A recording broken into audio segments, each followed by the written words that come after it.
Welcome and good afternoon, everyone. I am Michael Cahill. It is currently my pleasure and privilege to serve as Dean here at Brooklyn Law School, and I'm thrilled to welcome you all here today. It's a real pleasure to have events of this kind that can attract people from far and near, including, as you will see, some of our panelists who are not from the New York metro area, but are from all over the place. So it is great to be able to throw these kinds of events and have a wide variety of panelists and attendees. So I want to thank you all for joining. Of course, I particularly want to thank our Women's Leadership Network for organizing this event. Leadership is right there in the name, so I guess it should come as no surprise that that is exactly what they have provided for the last several years, and particularly in building and strengthening our alumni network during this period of pandemic. So I am truly grateful to the Women's Leadership Network for everything they have done to maintain the strength of our alumni engagement and relationships, even during this very difficult time. And of course, no one is more responsible for that than the fearless leader of the Women's Leadership Network, its chair and the founder of DEH Consulting, Debbie Epstein-Henry, who it is my pleasure to introduce. So Debbie, please take it away. Thank you so much, Dean. And I really appreciate your kind words and, of course, your continued support of the Women's Leadership Network.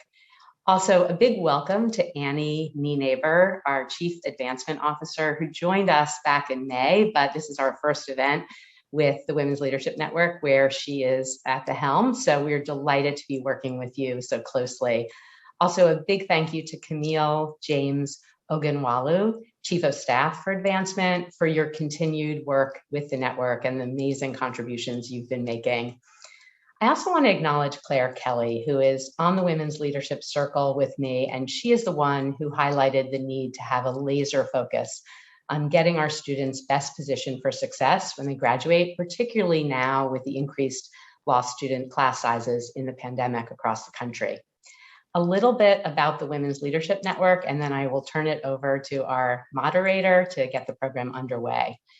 Our areas of focus for the Women's Leadership Network are fourfold: education, networking, mentoring, and philanthropy. We launched in 2017 with periodic events with tremendous participation, facilitating both education and networking. We run 6 mentoring circles focused on different topics, and very proudly, we've raised over $100,000 for a law school scholarship. And it's just thrilling to have the opportunity to give that first scholarship and plan for future ones in years to come. The members of the Women's Leadership Circle who run the Women's Leadership Network have become very close-knit, and we're regularly connecting in all different sorts of ways outside of our official meetings. If you'd like to learn more about our network, please reach out to me or Camille, and we would be delighted to explore that with you.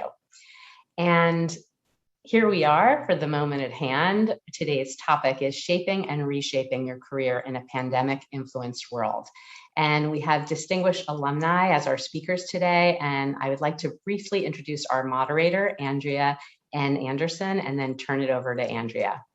Andrea is a vice president at WeWork, a 2004 graduate of Brooklyn Law School and a member of our Women's Leadership Circle. At WeWork, Andrea leads the negotiation of complex transactions and is the legal head of the global franchising platform. Prior to WeWork, Andrea was in-house at the Rockefeller Group and was an associate in the real estate department at Proskauer. She also sits on the board of Urban Pathways, a nonprofit dedicated to ensuring that homeless and at-risk New Yorkers have access to housing, services, and the support they need to be self-sufficient. Welcome to Andrea and the rest of our distinguished panel, and thank you all for joining us. Thank you, Debbie, for that wonderful introduction. You know, it's always uncomfortable when someone's talking about you, but thank you. I can tell everyone I'm very excited to be moderating our conversation today, and that's truly what this is. It is a conversation. We have a Q&A feature. If you look at the bottom of the screen, you see a Q&A box. I ask that you please drop your questions in. We will answer the questions, as many as we can, at the end of the program.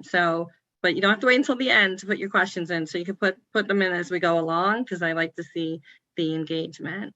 As Debbie mentioned, we have some esteemed alumni with us today, and I'm going to kick it off by having them introduce themselves. We'll start off with Kevin Hellman. All right, thank you. Welcome, everyone. Good afternoon. Thank you to Brooklyn Law School and the Women's Leadership Network in inviting me here. So my name is Kevin Hellman. I'm the Director of Training and Professionalism here at the Miami-Dade Public Defender's Office in Miami-Dade, Florida. And I've been here since 1996. So I've been practicing in Miami as a public defense lawyer for 25 years. I graduated from Brooklyn Law School in 1995, and I worked for 1 year in New York at the Neighborhood Defender Service of Harlem. The only reason I left there was because as a nonprofit agency, their funding was at risk. In fact, it took a plummet right there in 1995, right after I graduated. So I went looking around for the type of work I wanted to do, which was public defense. I continue to try cases. I've tried, during my years here, I've tried almost 300 cases. So I enjoy being in the courtroom and trying them. I also teach litigation skills at the University of Miami Law School and the law school at Florida International University. And I found that oral advocacy is a real thrill, and it's been a real challenge over the past almost 2 years now. And I look forward to sharing some of my experiences with you and hearing what the other panelists have to say about their experience. Thanks, Kevin. Jessica. Sure. Good afternoon, everyone. I'm Jessica Hodkinson. It's a real pleasure to be here, and thank you for inviting me. I'm an alumni, class of 99. I am currently the general counsel for Panasonic Corporation of North America, which is the North American hub of the Japanese company, Panasonic Corporation. I've been there 8 years in many different roles at Panasonic and in the general counsel position for 3 years. And in this role, I'm responsible for all legal and compliance issues we have 37 different businesses in our organization, including aviation. We make the battery for the Tesla. We have a big automotive business. We do all sorts of things. So it's a very, very diverse practice. Before that, I was in-house in pharmaceutical and other manufacturing and started my career as a litigator in New York City, and ultimately made my move in-house as a secondee from one of the law firms that I worked for one of their clients. I also serve on the board of 3 nonprofits. One is Panasonic Foundation, one is Volunteer Lawyers for Justice, and I just joined a brand new nonprofit called the Ripple Center, all focused on social justice and social impact initiatives. And I'm really excited to be here, so thank you. Thank you, Jessica. Judge Wilson. Hello, everybody. I, too, like my fellow panelists, am absolutely delighted to be here with you. I'm a graduate as well. I'm an alum.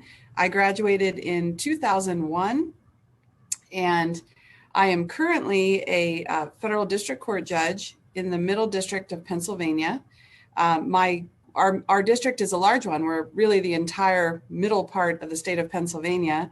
And my courthouse, we have four different vicinages in our district. My courthouse is in Harrisburg. So it's a beautiful location. Harrisburg's a great city, and hopefully some of you will travel through this way. But my path from Brooklyn Law School, graduating in 2001 to coming onto the bench in 2019, I'll just give you the incredibly short version. I graduated. I got to serve as a law clerk in the district court down in Tennessee, and then in the Third Circuit in Newark. I then came back up to New York, where I worked at Chadbourne & Park, which is no more. It's now Norton Rose and Fulbright, but I had a couple of years of a big law experience. I then went to the Department of Justice. I was a litigator for the tax division. And then I made a somewhat radical transition in my career, and I joined my father in the small town law practice that I had grown up with. So it was a tremendous privilege and for 10 years to be partners with my dad and do a little bit of everything in small town practice. So then in 2019, another pretty radical change in my career, I came on the bench, and now I am a very busy district court judge. and a very proud Brooklyn Law School alum.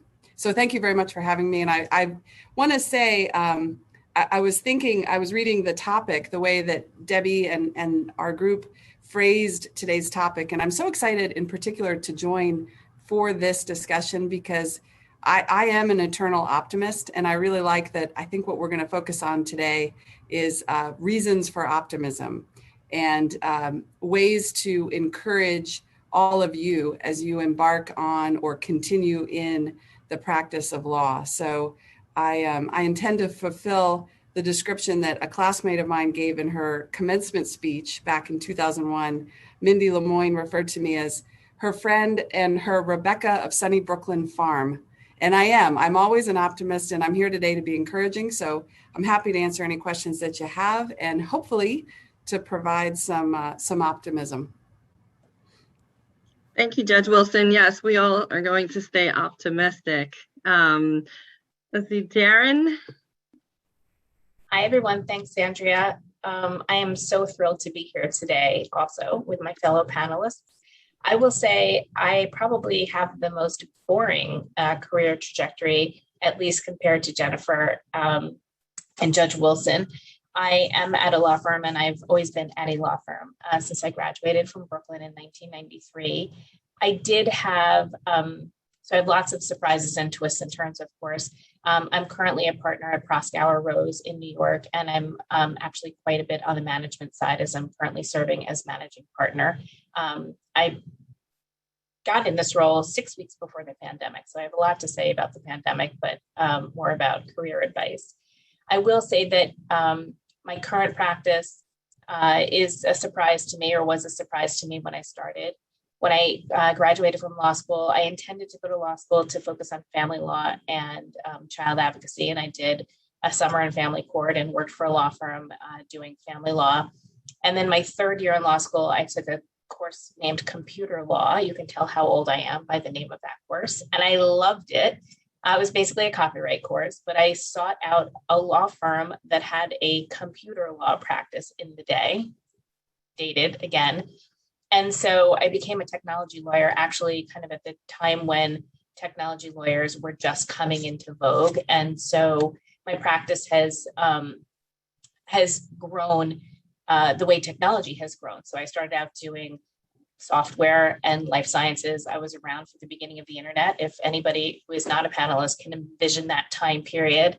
And so I think my story is more of a kind of flowing with the change and learning new things as your practice evolves as you get more senior. But I have been at a firm the whole time.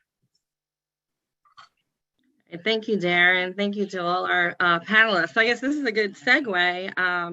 Darren, picking up on what you just said about agility, right? And having to adapt. I think we've all been tested these past 2 years.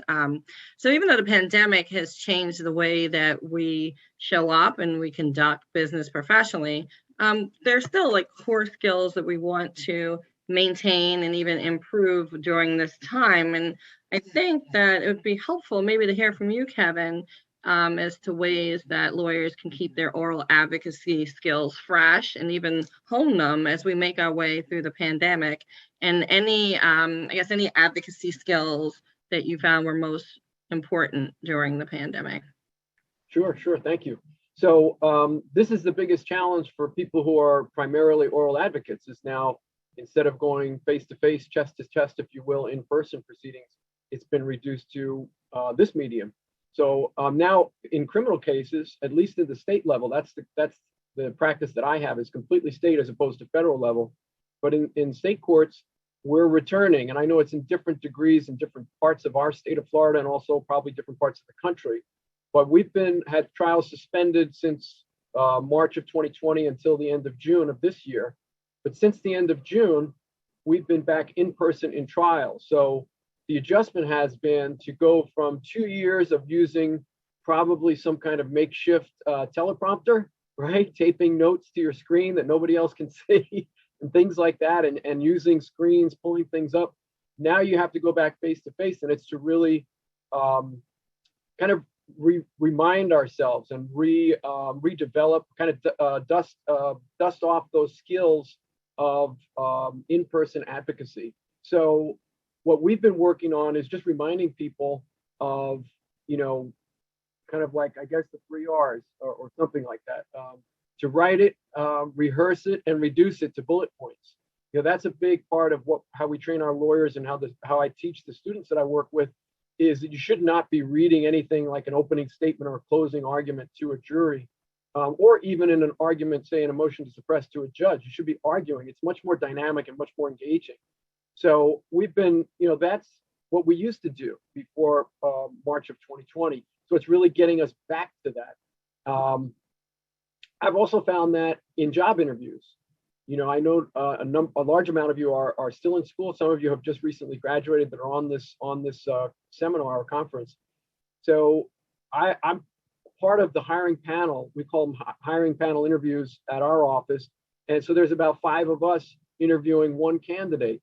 And our interviews, and many interviews for defense or prosecutorial jobs, are performance-based. So you're given facts and you have to react on your feet, or given a fact pattern in advance and have to prepare something like an opening statement or a closing argument.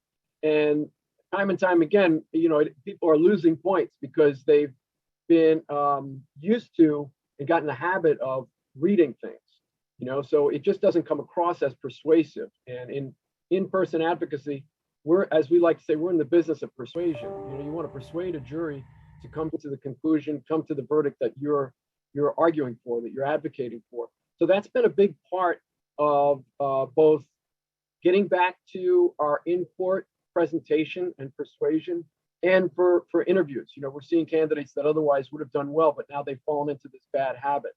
I even think, just presenting remotely, to prepare to talk to you all today, I did it like an opening statement. I reduced my points that I wanted to make to, I have about 4 bullet points.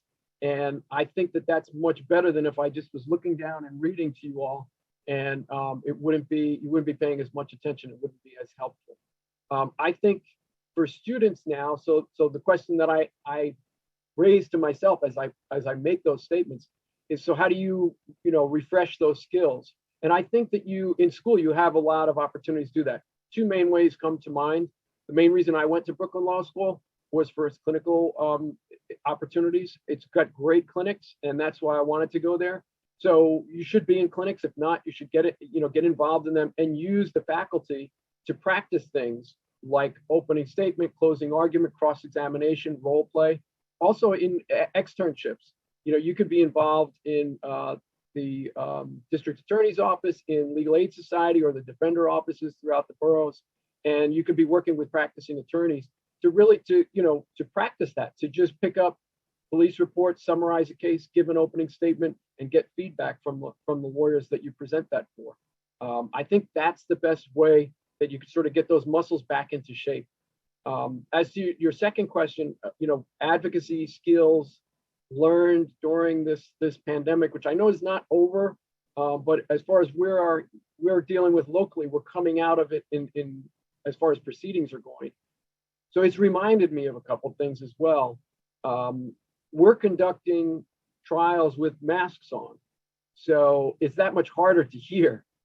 So a very basic thing that I've learned is slow down and enunciate. And I know that sounds like, of course, we know that from the first lesson of advocacy.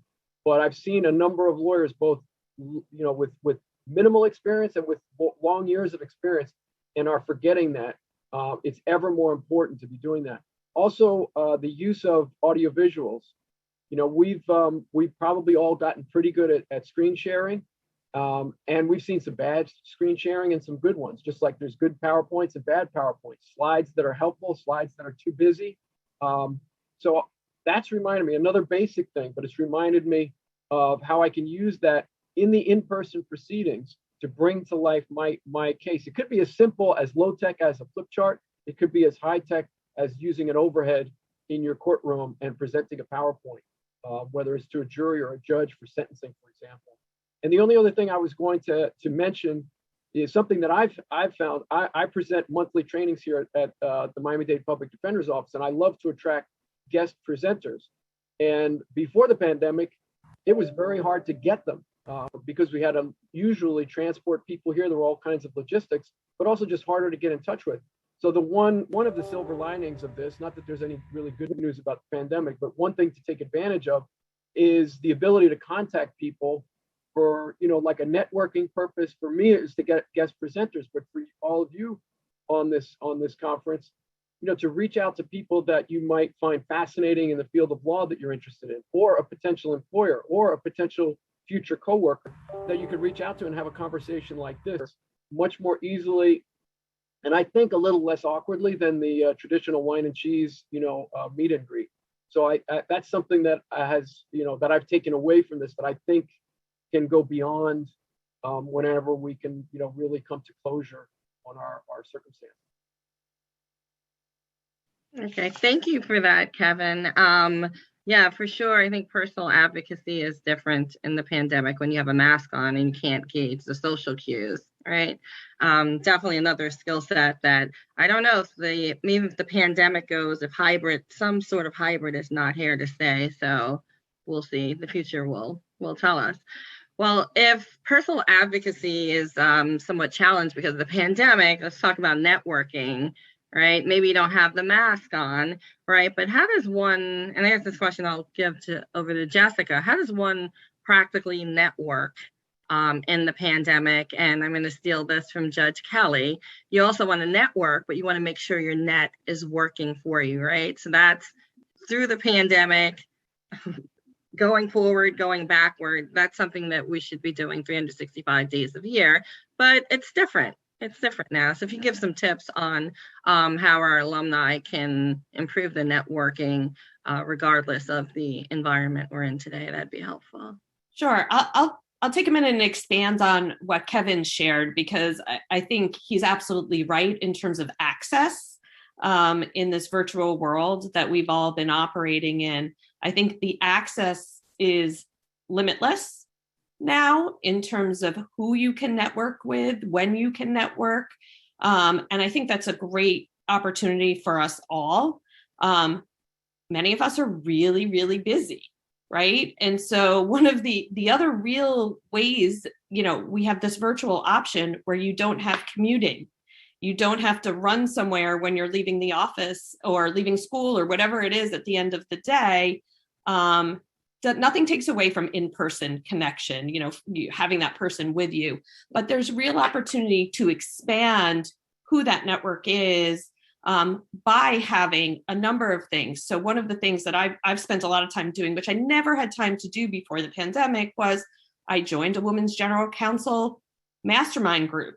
And it was 12 general counsel all over the country. And we did shared learning and shared networking. And, ordinarily it would have been in person, but it was virtual. And so all of us who were super busy were able to really participate and connect with each other in ways we would not otherwise have had to do. They're still friends now. We're still networking a year after the program. The program ended and it was a year, and then we're all staying connected. We're having a virtual happy hour this month for the holidays. So I think join programs, join networking groups, have coffee, reach out, as Kevin had said, reach out to people that you think are interesting. 15 minutes of a Zoom call, having coffee together virtually is a great one-on-one way to get to know someone. Sometimes way more effective than sitting at a cocktail hour trying to make small talk, because it's much more intimate and you can get to know somebody much better. So I think taking advantage of the groups, joining programs like this, and then if somebody's interesting to you on this program, reach out and try and connect, I think are really great opportunities during the pandemic. I think the other thing I would touch on is volunteer opportunities. They're a lot easier to do virtually right now. And so if you don't have that time to actually go and physically be there, there's lots of pro bono virtual opportunities, ways to get to know people, joining nonprofit boards. As I said, I'm on 3. And I think, during the pandemic, it sort of made me more passionate about the work I do on those nonprofits, because it caused me to sort of reflect on what's important to me. But really, those people that you meet, either whether it's on boards or through your volunteer opportunities, those are people that are expanding your network every day. And I think, taking advantage of those things during this time and then building on them when we're able to go back and meet these people in person and connect in a one-on-one manner, I think is great, but you already have that connection virtually. So I think there's lots of opportunity. I'm typically an introvert, so going to those big networking events is not my favorite thing to do. And I really am enjoying the virtual connection because it's just so much easier for me. So lots of opportunity. All right, great. So now if you've networked and you want your net to work for you, if you're someone that's maybe at a firm and you'd like to transition in-house, or maybe you're in the, you clerked and you'd like to go in-house versus going to a law firm, any tips there? I think reaching out and connecting, we did summer interns. We've had Brooklyn Law summer interns, even virtually. And so there are, some people don't ordinarily necessarily think about going in-house if you're first year. We take those students and they're invaluable to us. So I think those are opportunities. And I think really just reaching out, working with people in law firms. And I think the one thing that is really open the door during the pandemic is location matters so much less for an in-house job. It doesn't really, there are some times where the location matters, but most of the time you can do your job from anywhere. We could hire somebody who's in Oregon to service our business in New Jersey. And they're they're not traveling now, but it doesn't really matter where we are now. So that's obviously bar license and all those things, but we don't really worry about where we're hiring anymore. So there's lots of opportunity outside of this area too. All right, great. Thank you for that, Jessica. So Darren, you may have a different perspective in terms of if locale matters, but for students and alumni that are either maybe they're been out of law school and they'd like to transition to a big law firm, maybe not a traditional course, any tips in helping them get there? Sure. I'm going to answer both questions. So I do have a slightly different perspective on where you are matters. Like Jessica, we have hired people remotely. Actually, we've hired some people for fully remote positions, which we never have done before. We've done it a lot on the staff side, and we're beginning to do it on the lawyer side. Working in a firm, we're a little more worried about being licensed to practice in the state in which you're practicing. And there's also a tax situation for firms where, we having revenue attributable to where somebody is working, if we don't have an office there, will likely have us pay taxes there. So I think the take home is probably that most firms will be a little less flexible than in-house about working, from wherever, but it is much more a possibility than it ever has been before. And I think that that's a great step for everybody. So in big law firms, Andrea, I'm going to go to your second question, which is kind of coming into a big firm from maybe a different path. I'd like to dispel the theory right now that if you don't get a job in a big law firm, if that's something that you would want to do right out of law school, you're never going to get there. Totally wrong. I think that we hire, so the majority of our incoming lawyers come from our summer associate class. And that's kind of our pipeline for hiring with most larger firms. But there are plenty of ways to get a job at a big firm different, from a different path. So I can think of a few things. One is that sometimes, like this year, our summer class is not, even though we've made our offers and people have accepted, we anticipate being much more busy a year from now, or I guess, 18 months from then our summer class would be able to accommodate. And so we are hiring actually, somewhat off track, but people who will be graduating and entering as first years who were not here as summer associates. I think we do also look for lateral associates during the mid-level years, typically. So people who might have been at smaller firms, when we need to fill a position. And I would say that for that, having an expertise, having a specialty, or specializing in one area of law is incredibly helpful, because at most big firms, you get kind of a general experience for the first couple of years. And so when we're hiring somebody at the third year level or so, we would much rather have somebody who might have been in a smaller firm who was well trained in the particular area of capital markets or M&A or commercial litigation. And so we do hire a lot of people in that way. I guess, the take home is, and by the way, we're always looking for clerks. So people coming out of law school, having a clerkship, we see those people as being incredibly well trained and probably having more practical experience than coming into our litigation department straight away, just by virtue of being in a courtroom and having that much more experience. And we hire people, by the way, from the city or from other, major employers of litigators, where you will get practical experience right away. The prosecutor's office, the DA's office. So we hire a lot of people that haven't been here all the time. Thanks, Darren. So anything you suggest that law students or alumni do differently coming out of the pandemic that would give them an edge? Anything you think that would? In terms of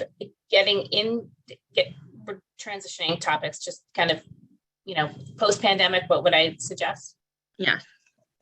I think everything that everybody has said about networking during the pandemic and being able to make contacts and getting together, I agree with all of that. It's much easier. It's been, I would say that, at the Zoom meeting, in the business context, for me, has been the great equalizer, because everybody's the same size, everybody can speak, and I've seen some very junior people blossom and be able to add some very meaningful, participation in a way that maybe, we couldn't. But I guess I would say we hope to all be flexible post-pandemic, but we also hope to have people in person. And we shouldn't forget that actually we're a human business. It's really hard to realize that, at least I didn't when I was in law school, but every firm's assets are their people. Our people are your supervisors, they're your trainers, they're our mentees. And so I think getting back to an in-person relationship and getting used to that, even if it's flexible, 3 days a week or whatever it is a really important mind frame to have, because it happens in the office, right? The real training happens together, the real mentoring and learning and emotional relationships. And, personally, I want to be with people that I want to work with, and I don't really get to know them as well over Zoom as I would having lunch in the cafeteria and just meeting up. So I want people to kind of get in the mind frame of being around people, which is going to take some of us longer than others. Yeah, I agree. I always say people need people, right? We're human. Even though now there's, I guess my kids will talk metaverse where you don't really need people.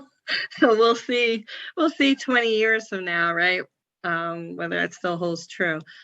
Judge Wilson, would love to hear from you on opportunities for either law students looking for clerkships, or maybe our more seasoned lawyers who've been out either at a firm or in-house and are interested in having a clerkship or working in the courthouse.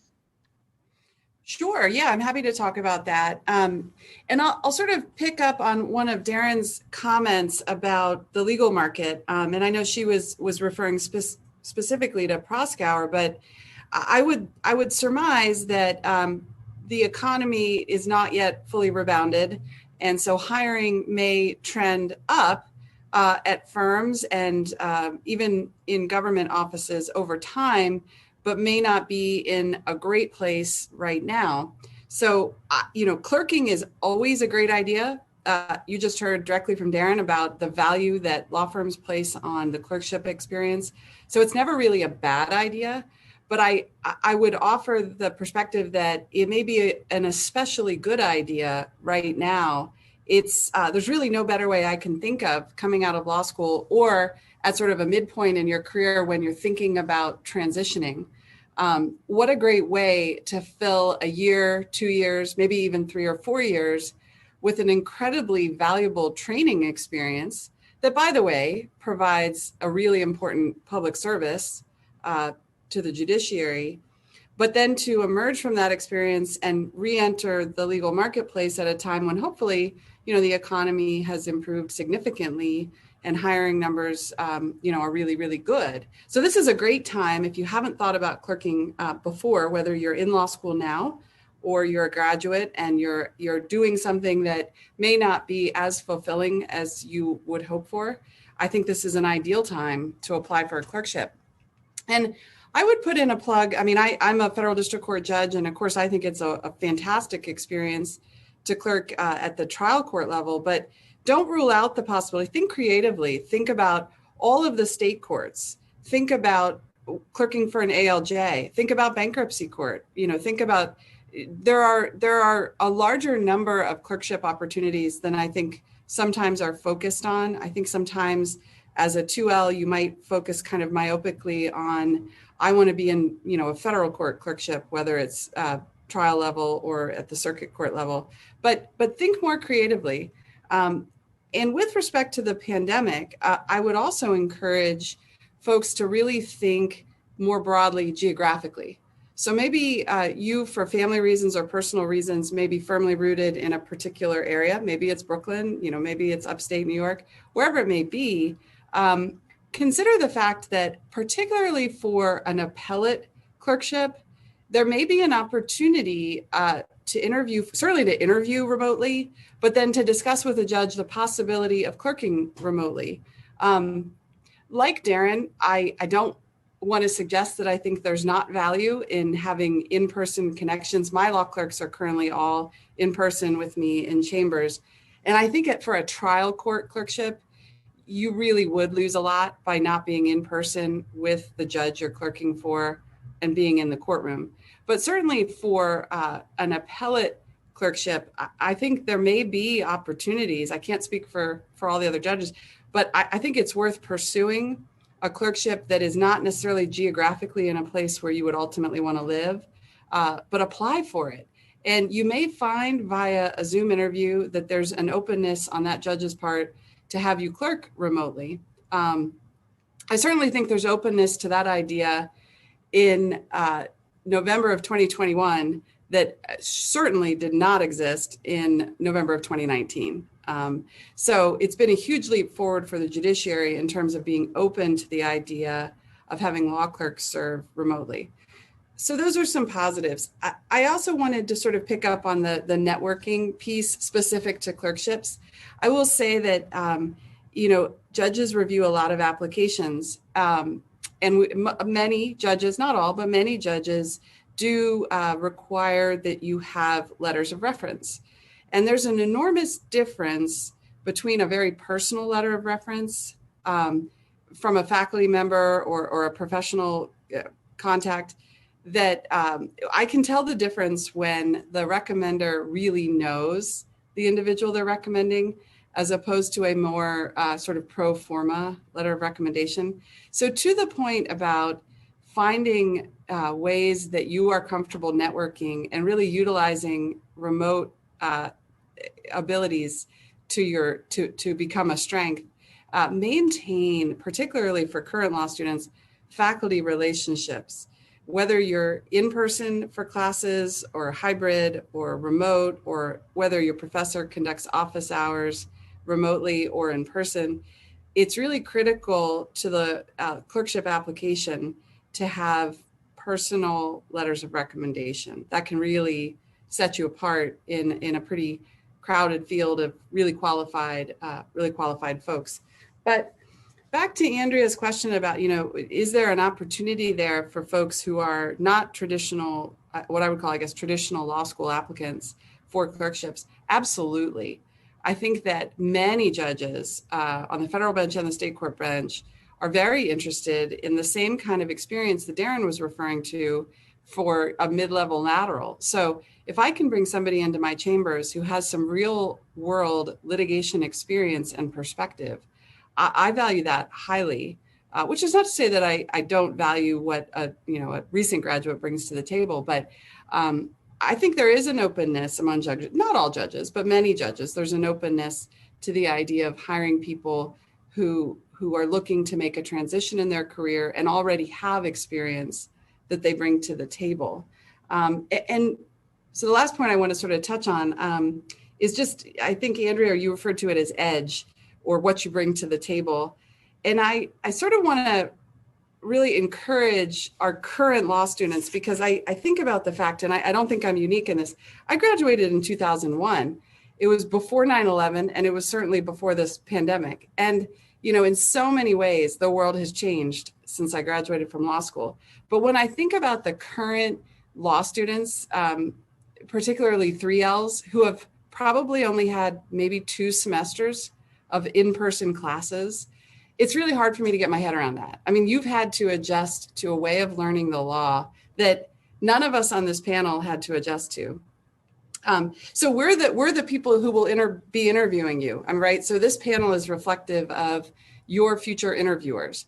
And so know that we all kind of are humbled by what you've had to endure. And so you've had to adjust to a way of learning the law that we didn't have to deal with. And so if we're reflective of the type of people who will be your interviewers, I think one thing you should know is that you can use that as an asset. That's a marketable asset. You bring a set of experiences and skills, frankly, in navigating the remote universe to the table that a lot of other folks don't. So pivot, don't bemoan I've only had 2 classes in person, two semesters of classes in person. Convert that to an asset and plug yourself that way. You know how to use remote conferencing. You know how to screen share. You're comfortable in this environment in a way that experienced lawyers may not be. So that's my suggestion is really convert that and kind of own that rather unfortunate circumstance as a marketable skill. Thank you, Judge. I forgot what your name was. It was Rebecca. I think it's just Happy Rebecca, optimistic. And you were true to that name. I think we have to always remain optimistic.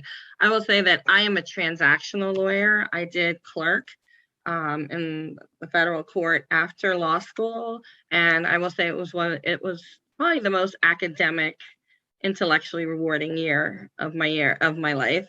And those skills that I learned clerking, although I'm not a litigator, were truly transferable. So I'm a big fan of clerking. And also, you're at Brooklyn Law School. When I was at the law school, I interned for Judge Weinstein in the Eastern District. So there's opportunities there while you're in law school. You don't have to wait until you graduate. So thank you for that, Judge. So have you been putting your questions in the Q&A box? If not, it's not too late.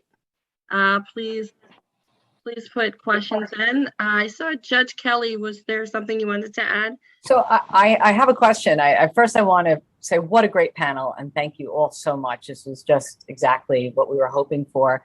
And I'd like to second what just about everybody said about the value of networking, doing the work, volunteering, and just kind of following up on what Judge Wilson said. When having written many recommendation letters for students when I was teaching at the law school, I always wanted to say, well, what exactly do you want me to say? You don't want me to say that you're a nice person. I mean, although that's nice, but you need me to say that I have seen your work.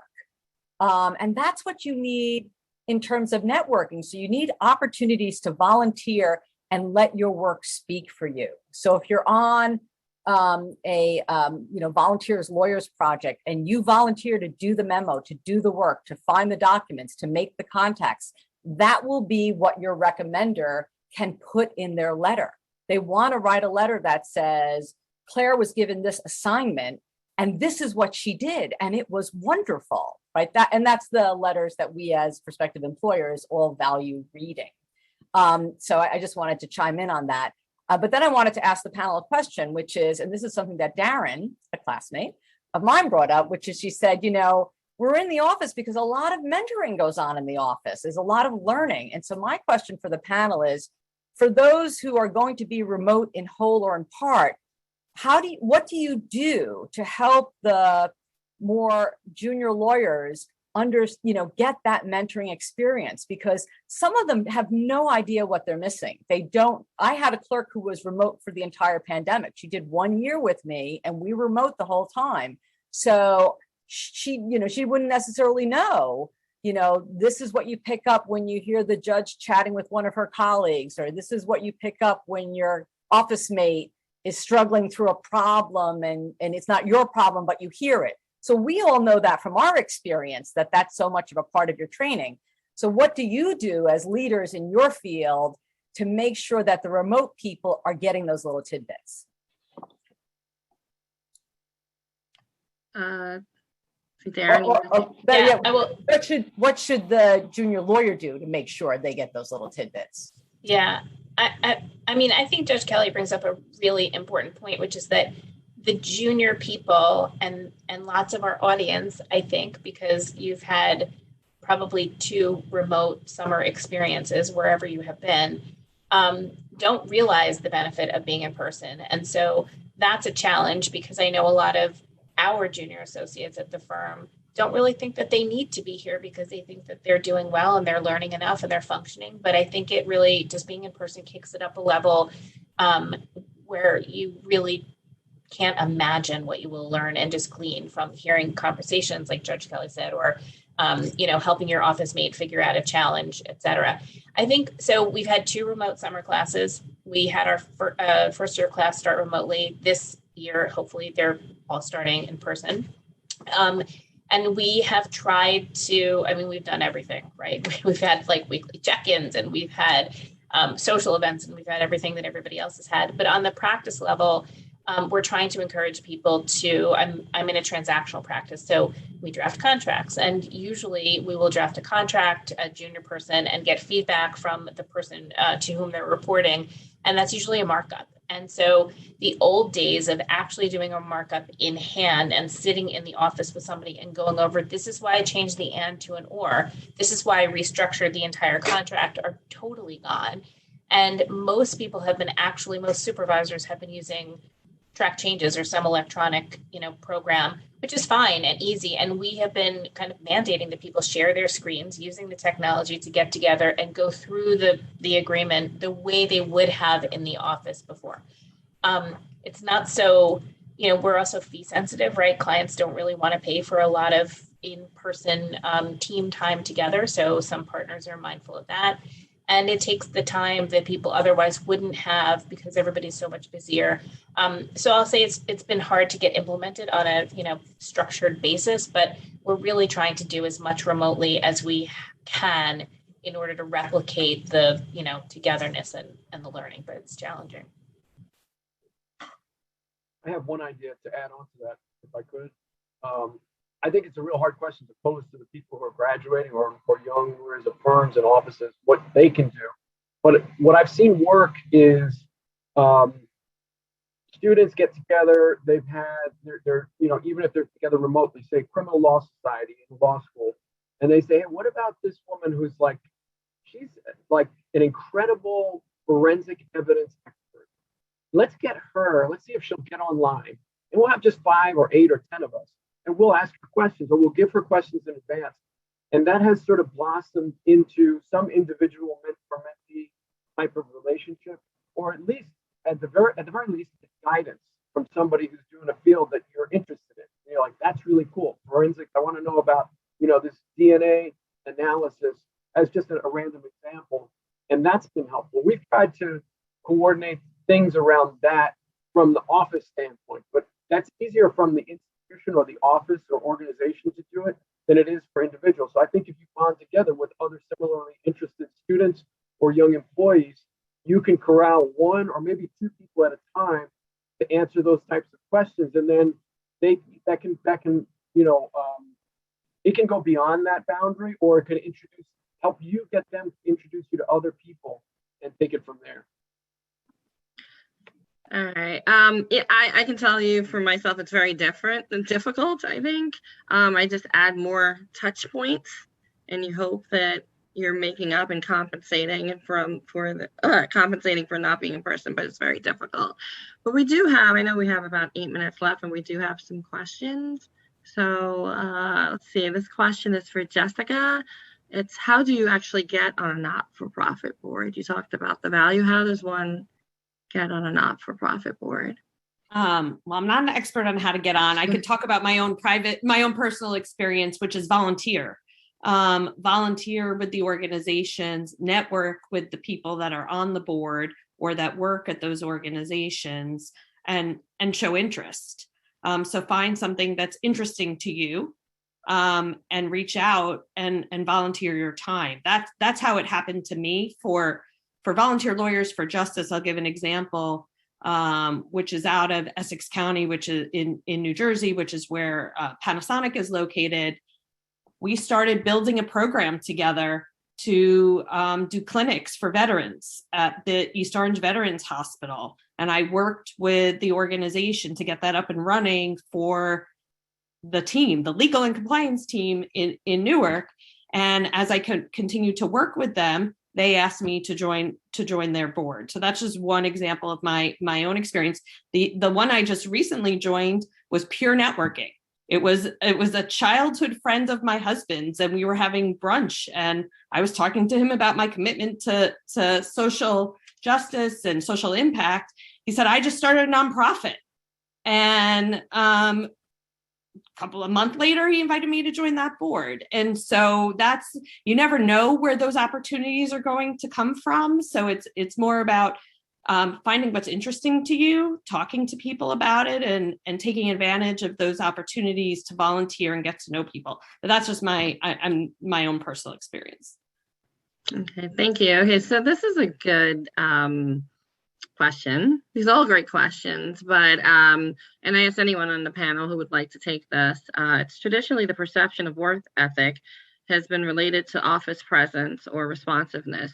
Do you think, given the rising prevalence of flexible remote work, that this concept of what is productive will be successfully challenged in the near future? And someone asked a similar question, I think ties in well, is like if given the option to be remote or be in person, do you think that it's frowned upon? And I think it depends on the business, if they take the remote option. So they kind of like go together, those two questions. I don't know if anyone wants to. I'm going to answer the first question real quick, but I don't see responsiveness having anything to do with the pandemic. So, if you're working in an environment where people are relying on you, you need to be responsive, whether you're in person or remote. And now, Judge Wilson, you can answer everything else about that question. Yeah, no, I think, so in this I think Sarah had posed a question to the Q&A about if you have a choice to opt for fully in person, fully remote, or hybrid, what's a smart choice? My answer would be potentially hybrid, quite frankly. Productivity, it depends what field you're in, like Andrea said. In my field, my law clerks do a tremendous amount of research and writing. During the height of the pandemic, I had one law clerk who had a newborn, actually had a newborn on March 16th, which was, if you recall, the day pretty much everything shut down. So, but I will say, I didn't know what to expect in terms of productivity. He was amazingly productive. He did not miss a beat with either having a newborn or being fully remote. So to this day, I recommend him highly, and he actually just got a different position in our court that he was really excited about. But one of the things I shout from the rooftops about him is that his productivity while working remotely was extraordinary, as measured by drafts landing in my inbox that were in very good shape. So that said, he did miss out on those in-person interactions that do impact relationships in the office place, in the workplace, and that I think, are valuable. So maybe hybrid's ideal because you can demonstrate your productivity while not sacrificing time for commuting, et cetera, and not maybe losing some time to workplace time sucks, but at the same time, still having some of the workplace interactions. So if you have a choice, boy, that might be the right one to choose. Thank you. Thank you, Judge. We have, I think we have time maybe for 2 more questions. And is anyone on the panel would like to take this question? Any recommendations for folks who have had other careers and have been away from the law for 10 years to re-enter the field? Any recommendations on re-entry into law? I think now is a really busy time for law firms in general, really, really busy, unexpectedly busy. And so I think that's an easy entree, or maybe an easier entree, to try out a contract basis or an hourly basis in an area where you had your experience. I think a lot of firms are valuing life experience also, but if you have relevant legal experience, some firms may be hiring. I think also in the not-for-profit sector and pro bono work, just to gain some experience and network and meet litigators or whoever, whatever field you want to be in, volunteer your time. All right, great, thank you. Judge Kelly, Judge Kelly, there's a question for you. Oh. What did you do to help your remote law clerk gain that in-office learning you mentioned? During the year, the clerk was 100% remote. Well, I did what actually you had said. I just tried to add more touch points to the day. And so even if when the other law clerk was working on something, normally I would not have I wouldn't have forced the discussion between the two. So, I forced those discussions, or as Darren said, when you would typically sit with your law clerk and say, okay, we're not going to do it this way, we're going to do it that way, and this is why. I would force myself to, I don't have to bill a client, fortunately, but I would force myself to sit down and explain my track changes, or I would actually write out my changes and PDF them to her. So she had to put them in, right? Because otherwise people just hit accept. Oh, well, she must know what she's talking about, accept. And so those touch points, but I'm always open I think the hybrid world is going to be here to stay. It has some advantages, as Judge Wilson said. So I think we have to be thinking about, okay, how do we compensate for what we're going to lose? And actually, I think Kevin's point, it was a really good one in that, and a suggestion that I hadn't thought of, is actually you could use the technology, to help you with this. And that to the extent that we can think of ways, and I certainly will borrow that now, to do that, it's really, it's going to be to our benefit. Okay, thank you. Thank you, Judge Kelly. Thank you to all our panelists. I have enjoyed this conversation, and I'm sure it's our first or maybe several of many conversations. Right now, I'm going to turn it over to Jara Jacobson. Jara is the co-chair of the Legal Association of Women. Jara. Hi, everyone. My name is Jara Jacobson. I am a 3L and the senior co-chair of the Legal Association for Women. I'm also last year's Women's Leadership Network Scholar. So this event is very special to me. So thank you so much for having us. I want to say thank you to our distinguished panelists, Darren Grossman, Kevin Hellman, Jessica Hodkinson, Judge Jennifer Wilson, and moderator Andrea Anderson for being here today and sharing your interesting and unique perspectives. I also want to send another thank you to our hosts, Brooklyn Law School's Women Leadership Network, especially their chair, Debbie Epstein-Henry, and member Judge Claire Kelly. I'd also like to thank my student organization, Legal Association for Women, and Annie Nienaber and Camille James Ogunwolu for setting up such a great and informative event. Everyone, please enjoy the rest of your day, and thanks again for sharing your afternoons with us. We look forward to seeing you all at later Women's Leadership Network events, so take care.